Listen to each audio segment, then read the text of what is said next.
Halo teman-teman, selamat datang di Hidup Sehat. Tahukah kamu bahwa paparan suara bising setiap hari bisa berdampak buruk pada kesehatan, terutama bagi lansia?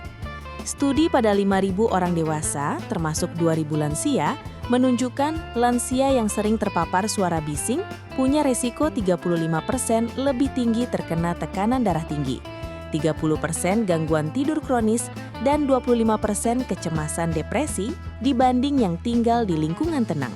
Selain itu, lansia yang jarang mendengarkan musik punya resiko 20% lebih tinggi penurunan daya ingat dan kemampuan berpikir. Tapi jangan khawatir, hari ini kita bahas terapi musik, cara memanfaatkan suara untuk kesehatan, beserta kelebihan dan kekurangannya. Tetap nonton sampai selesai ya!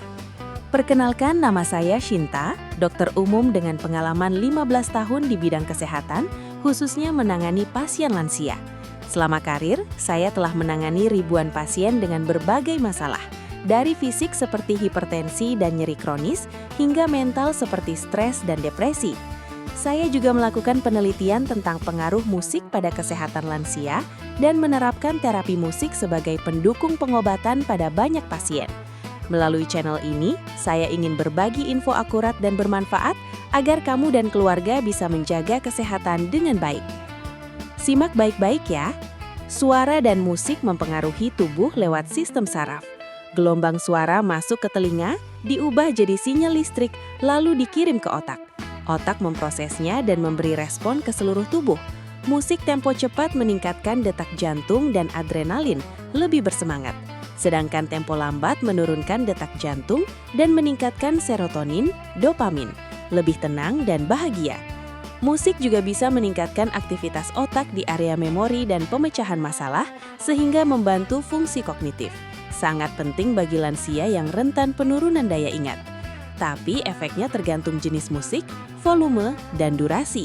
Musik terlalu keras bisa merusak sel-sel rambut di telinga dalam, menyebabkan penurunan pendengaran permanen, yang pada lansia bisa memperburuk isolasi sosial dan penurunan fungsi kognitif. Musik terlalu lama juga bisa membuat otak lelah dan mengganggu keseimbangan emosi. Kesalahan pertama, menggunakan terapi musik sebagai pengganti pengobatan medis. Bahaya ilmiah, terapi musik hanya pendukung, tidak bisa menggantikan pengobatan medis untuk penyakit serius, seperti hipertensi, diabetes, atau penyakit jantung. Menghentikan pengobatan medis bisa menyebabkan komplikasi dan memburuknya kondisi, bahkan berbahaya bagi nyawa. Data studi.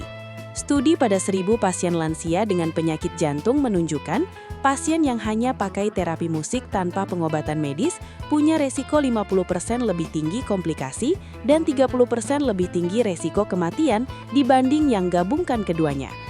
Kisah pasien. Bapak Budi, 65 tahun, menderita penyakit jantung koroner. Ia berhenti minum obat karena berpikir terapi musik bisa menyembuhkan, sehingga kondisinya memburuk dan harus dirawat kritis. Untungnya, dengan pengobatan medis yang tepat dan terapi musik sebagai pendukung, ia akhirnya membaik dan bisa beraktivitas kembali. Kesalahan kedua, memilih jenis musik yang tidak sesuai dengan kondisi kesehatan. Bahaya ilmiah. Jenis musik yang tidak cocok bisa memperburuk gejala. Misalnya musik tempo cepat pada lansia dengan hipertensi atau gangguan tidur bisa meningkatkan tekanan darah dan kecemasan serta mengganggu tidur. Data studi. Studi pada 800 lansia dengan gangguan tidur menunjukkan lansia yang mendengarkan musik tempo cepat atau lirik kasar sebelum tidur punya kualitas tidur 40% lebih buruk dan resiko 25% lebih tinggi terkena gangguan kesehatan lain dibanding yang mendengarkan musik lambat dan menenangkan. Kisah pasien.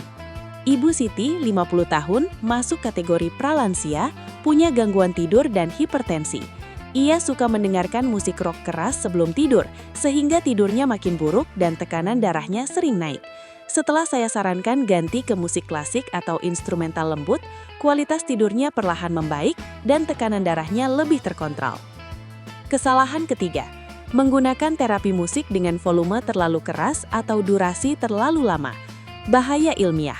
Volume terlalu keras bisa merusak sel-sel rambut di telinga dalam, menyebabkan penurunan pendengaran permanen, yang pada lansia bisa memperburuk isolasi sosial dan penurunan fungsi kognitif. Durasi terlalu lama juga bisa membuat otak lelah dan mengganggu keseimbangan emosi. Data studi.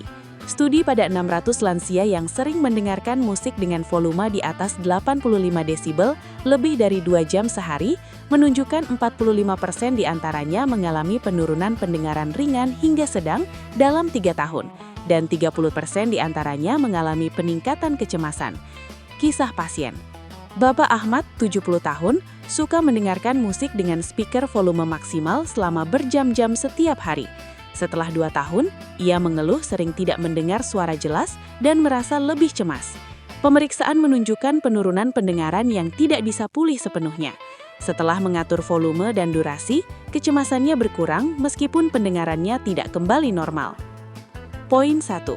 Gunakan terapi musik sebagai pendukung pengobatan medis. Manfaat ilmiah.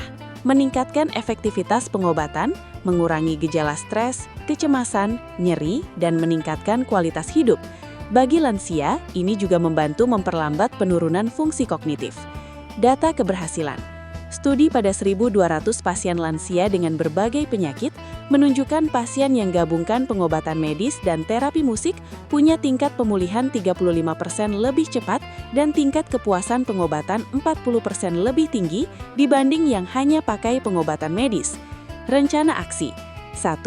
Konsultasikan dengan dokter sebelum menggunakan terapi musik, terutama jika punya penyakit serius. 2. Tetap ikuti pengobatan yang diresepkan dokter. Jangan mengurangi atau menghentikan obat tanpa persetujuan dokter. 3. Gunakan terapi musik secara rutin 1-2 kali sehari selama 20-30 menit sesuai saran dokter atau terapis. Poin 2. Pilih jenis musik yang sesuai dengan kondisi kesehatan dan preferensi. Manfaat ilmiah. Memberikan efek positif yang maksimal. Misalnya musik lambat untuk menenangkan dan mengurangi tekanan darah. Musik ceria untuk meningkatkan suasana hati dan semangat. Data keberhasilan. Studi pada 900 lansia dengan stres ringan hingga sedang menunjukkan lansia yang memilih musik sesuai preferensi dan kondisi punya tingkat penurunan stres 50% lebih tinggi dan kualitas hidup 30% lebih baik dibanding yang memilih musik sembarangan.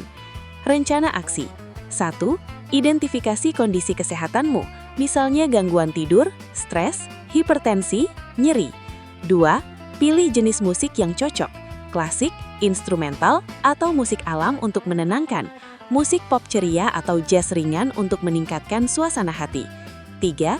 Coba berbagai jenis musik dan temukan yang paling nyaman dan efektif untukmu. Jangan paksakan jika tidak suka. Poin 3. Atur volume dan durasi terapi musik dengan tepat. Manfaat ilmiah. Mencegah kerusakan pendengaran, menghindari kelelahan otak, dan memastikan efek positif terapi musik tercapai. Data keberhasilan. Studi pada 700 lansia yang menggunakan terapi musik dengan volume di bawah 60 desibel dan durasi 20-30 menit sehari menunjukkan 85% diantaranya merasakan peningkatan kualitas tidur dan penurunan stres dan tidak ada yang mengalami kerusakan pendengaran dalam 2 tahun. Rencana aksi. 1. Atur volume musik tidak melebihi 60 desibel, sekitar volume percakapan normal. 2. Gunakan speaker atau earphone yang berkualitas baik untuk menghindari suara yang pecah. 3. Batasi durasi terapi musik 20-30 menit per sesi, dan jangan lakukan lebih dari 2-3 sesi sehari. 4. Beri jeda antar sesi agar otak bisa beristirahat.